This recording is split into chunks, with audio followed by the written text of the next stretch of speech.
नमस्कार। आज की वीडियो में समझते हैं हम दक्षिण भारत के राज्य विजयनगर के बारे में, विजयनगर साम्राज्य के बारे में। विजयनगर साम्राज्य जो कि 1336 से 1642 ईस्वी तक इन्होंने राज किया था, और इस साम्राज्य में कौन कौन से राजा हुए और गए उनके बारे में समझते। इसकी स्थापना किसने की? 1336 ईस्वी में 1336 ईस्वी में हरिहर और बुका ने की थी। हरिहर और बुका ने की थी। ये साम्राज्य कहाँ पर पड़ता है? जिस समय ये विजयनगर साम्राज्य था उस समय में दिल्ली सल्तनत का हरिहर और बुका दक्षिण भारत में राज्य कर रहे थे, यानी शासक कर रहे थे। उस समय में जो दिल्ली में था मोहम्मद बिन तुगलक था। खंडहर विजयनगर की पुरानी राजधानी रही है। जो हम्पी तुंगभद्रा नदी, जो हम्पी में तुंगभद्रा नदी से, यहाँ से जो दो नदियाँ निकलती हैं कर्नाटका से, ऐसे दो नदियाँ निकलती हैं और ये दो राज्यों में बह करके जाती है नदी। यह नदी कर्नाटका और आंध्र प्रदेश में बह कर जाती है, यानी यहाँ पर ये तो गोवा हुआ और यहाँ कर्नाटका से आंध्र प्रदेश होती हुई यहाँ पर चली जाती है। और साथ में इधर से कृष्णा नदी बह कर आती है। ये कृष्णा नदी 4 राज्यों में से होकर जाती है। तो नदियों के बारे में जो बताएंगे उसके बारे में मैंने पहले बता दिया है। तो आज विजयनगर साम्राज्य के बारे में बात करते हैं। ये तुंगभद्रा रिवर के किनारे उधर से कृष्णा नदी आ जाती, इधर से कृष्णा नदी आ जाती है। कृष्णा नदी की सहायक नदी है ये तुंगभद्रा नदी, ठीक है। और ये आकर के वे बंगाल में गिर जाते हैं। इन्हीं के आसपास का विजयनगर का साम्राज्य रहा है। और यहाँ पर हरिहर और बुका दोनों भाइयों ने ये साम्राज्य को स्थापित किया था। वो अपनी संस्कृति को बचाना चाहते थे, क्योंकि कहीं ना कहीं सल्तनत काल के जो शासक थे उन्होंने भी यहाँ पर हमला करने की कोशिश की थी, लेकिन इन्होंने बहुत से मंदिरों को और कई ऐसे धार्मिक स्थल हैं जिनको इन्होंने बचाने का प्रयास किया था। और जो इसके चित्र के बारे में बात करें, जो ये नदी, जो विजयनगर साम्राज्य था, यहाँ पर विजयनगर साम्राज्य है, इसका चित्र सबसे पहले किसने बनाया था? तो जिस समय में ईस्ट इंडिया कंपनी भारत में आई हुई थी तो कालीन मैकेंजी ने एक चित्र बनाया था। इसका बहुत बड़ा किसने? कालीन मैकेंजी ने, ठीक है। तो उसने सिर्फ अपनी कल्पना से ही इसको बनाया होगा, मतलब कि एक चित्र को किस प्रकार बनाते हैं कागज पर, उसके यूं की यूं तस्वीर उसने छाप दी थी। 18वीं शताब्दी में एक चित्र बनाया गया था। उसने सिर्फ अपनी कल्पना से ही इसको बनाया होगा, मतलब कि एक चित्र को किस प्रकार बनाते हैं कागज पर, उसके यूं की यूं तस्वीर उसने छाप दी थी। तो इस प्रकार से इन साम्राज्य का विस्तार होता है। इनकी क्रमशः राजधानी कैसे रही है? आनेकोंडी। तो इनकी राजधानी क्रमशः कैसे रही है? आनेकोंडी, फिर विजयनगर बनी, फिर पेनुकोंडी बनी, फिर चंद्रगिरी बनी। इस प्रकार से इनकी राजधानी रही है। और फिर यहाँ पर समझते हैं इनके कितने शासनकाल हुए हैं। जैसे कि संगम वंश 1336 ईस्वी से 1485 ईस्वी तक हरिहर बुक्का ने किया। इनके पिता का नाम संगम था, उसी के नाम पर इन्होंने ये साम्राज्य की स्थापना की हुई थी। इसके बाद सालू वंश था दूसरे नंबर पर, जिसने 1485 से 1505 ईस्वी तक शासन किया था, और इसके जो नरसिंह सालू इसके शासक रहे हैं। फिर आता है तुलु वंश, 1505 से 1565 ईस्वी तक इसने राज किया था, और वीर नरसिंह इसके संस्थापक थे। कौन थे वीर नरसिंह? इसके संस्थापक थे। और ये शासक तालीकोटा युद्ध में समाप्त हो जाता है। ये शासक था जो वीर नरसिंह, तालीकोटा के युद्ध में ये समाप्त हो जाता है। फिर आते हैं RV2। कौन सा? आर। इसने राज किया था 1570 से 1652 ईस्वी तक, और तिरुमल यहाँ का शासक रहा है उस समय में। कौन? तिरुमल। जो हरिहर बुक्का थे उसने दक्षिण तट पर, जो कृष्णा नदी है, कृष्णा नदी के दक्षिण तट पर यह राजधानी विजयनगर बसाई हुई थी। हरिहर प्रथम का शासक 1336 से 1356 तक रहा। हरिहर प्रथम। इस शासक ने 20 वर्षों तक शासन किया। 20 वर्षों इसने शासन किया था। और इसने एक उपाधि भी धारण, वेद मार्ग प्रतिष्ठापक यह उपाधि इसने धारण की थी। वेदमार्ग प्रतिष्ठा हरिहर प्रथम था जो उसने की थी है। फिर 1377 से 1404 ईस्वी तक हरिहर द्वितीय शासक पर बैठा और उसने राजसत्ता स्थापित की थी। बुक्का के काल में एक चीनी मंडल भारत में आया था और इसने 1356 से 1377 तक प्रथम साम्राज्य की यहाँ पर स्थापना की थी। और इसी के काल में एक चीनी मंत्रिमंडल भारत में आया था कुछ सलाह करने के लिए। और इसने क्या किया था, यहाँ पर गोवा में चोल साम्राज्य पर इस भी आधिपत्य स्थापित कर लिया था। और एक बंदरगाह थी दाभोल नाम की बंदरगाह थी, उस पर भी आधिपत्य स्थापित कर लिया था। किसने? हरिहर ने।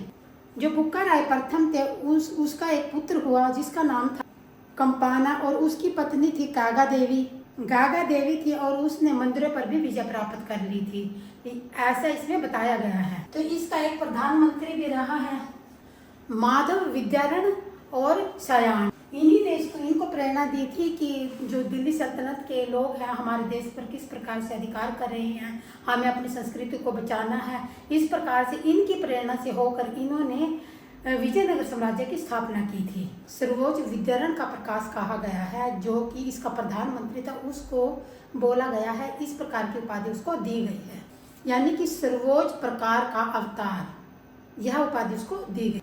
फिर देवराय प्रथम आते हैं। देवराय प्रथम, इनका शासन काल था 1406 से 1422 ईस्वी तक। इन्होंने भी राजकीय सत्ता स्थापित की यहाँ पर। यह हरिहर बुक्का के बाद का शासक रहा है। किससे? ताजुद्दीन फिरोज शाही एक शासक था। ताजुद्दीन फिरोज शाही ने इनको हरा दिया था। एक महापुरुष थे निकोली कॉन्टी, इनके शासनकाल में भी भारत में आए थे वो, और यहाँ के साम्राज्य को समझा था उसने, उसी ने इसके बारे में जानकारी दी थी। यहाँ पर 1420 ईस्वी में बहमनी साम्राज्य की यात्रा की थी उस समय में कॉन्टी निकोली ने। कहते हैं देवराय प्रथम ने तुंगभद्रा नदी पर बांध बनाकर कृषि को भी बढ़ावा दिया। कृषि उस समय में भी लागू हो गई थी। का शासनकाल देवराय द्वितीय का शासनकाल रहा है 1422 ईस्वी से 1440 ईस्वी। इसने गज बैठकर की उपाधि धारण की थी और यह स्वयं को इंद्रदेव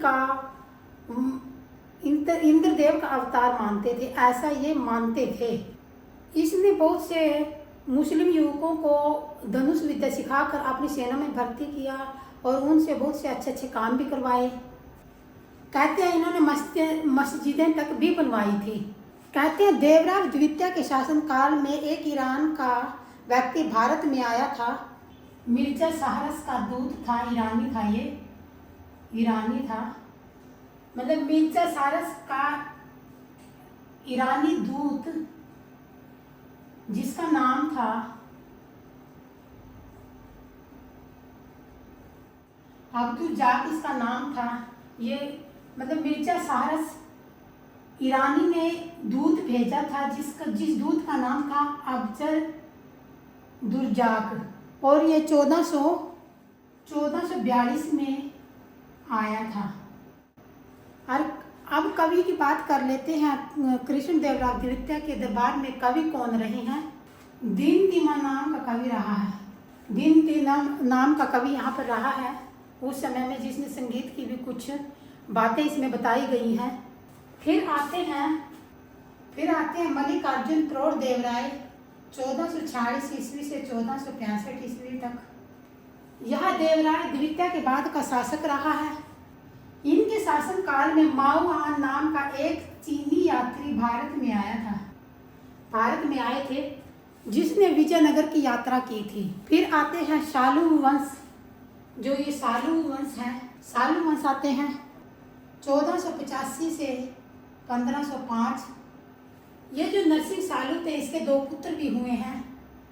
जो शालू वंश था ना, ये नरसिंह सालू का था और ये 1485 से 1505 ईस्वी तक रहा, और इसके दो पुत्र थे जिन्होंने बाद तक सत्ता स्थापित की थी, यानी शासन किया था। फिर क्या हुआ, नरसा नायक के पुत्र ने इनकी हत्या कर दी और यहाँ पर शासन किसका हुआ? तुलु वंश का शासन हो गया। फिर 1505 ईस्वी से 1565 ईस्वी तक तुलु वंश का राज रहा है यहाँ पर। फिर कृष्ण देव राय आते हैं। कौन? कृष्ण देव राय। 1509 ईस्वी में मई के महीने में इनकी मृत्यु हो जाती है। और इस प्रकार से साम्राज्य, इनकी तो मृत्यु हो जाती है, लेकिन इसी का जो छोटा भाई था वो शासन सत्ता को संभालता है। शासन सत्ता को वही इसका छोटा भाई संभालता है। वो 8 अगस्त 1509 ईस्वी को शासन बना, यानी कि इनकी मई के महीने में जैसे मौत हो जाती है तो इसका भाई अगस्त के महीने में जा करके शासक बन जाता है। उसने आत्रपोज, एक यवन शासक था, उसकी उपाधि उसने धारण की थी, जो यवनों के बारे में पीछे हमने बताया था। और इसके समय में आर्वेडी एडवेडी बारबोसा इनके शासनकाल में भारत में आते हैं। वो 1516 ईस्वी में भारत में आते हैं। एक और व्यक्ति था जिसका नाम था डोमिंगो पायस भी भारत में आते हैं इसके शासनकाल में। इन्होंने 1515 ईस्वी में विजयनगर की यात्रा की थी, और ये पुर्तगाली थे जो भारत में आए थे इनके समय में। कृष्ण देव राय ने एक ग्रंथ लिखा था, तेलुगु भाषा में था। उस ग्रंथ का क्या नाम था? ग्रंथ का नाम था आमुक्त माल्याद, ठीक है ना, माल्याद, जो उन्होंने लिखा था, जो कृष्ण देव राय ने ग्रंथ लिखा था। यह एक राजनीतिक ग्रंथ था और संस्कृत भाषा में लिखा गया था। जो बाबरनामा पुस्तक है उसने भी कृष्ण देव राय के बारे में बहुत कुछ लिखा हुआ है, और वहीं से इसके बारे में जानकारी कलेक्ट की जाती है। कृष्ण देव राय ने गोलकुंडा का एक युद्ध लड़ा, जो कि 1513 ईस्वी में लड़ा गया था, और यह युद्ध सुल्तान कुतुब शाह ने किया था। फिर कृष्ण देव राय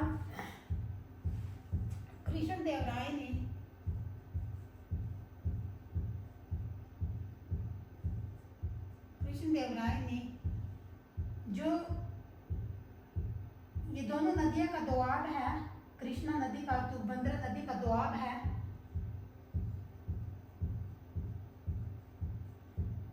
वहां पर भी अधिकार प्राप्त कर लिया था। 1512 ईस्वी में यहाँ पर अधिकार किया। फिर इसने उड़ीसा पर, 1520 ईस्वी में बीजापुर पर अधिकार किया था इसने। ग्रंथों के बारे में कल को पढ़ेंगे, तो आज की वीडियो में इतने। जय हिंद, धन्यवाद।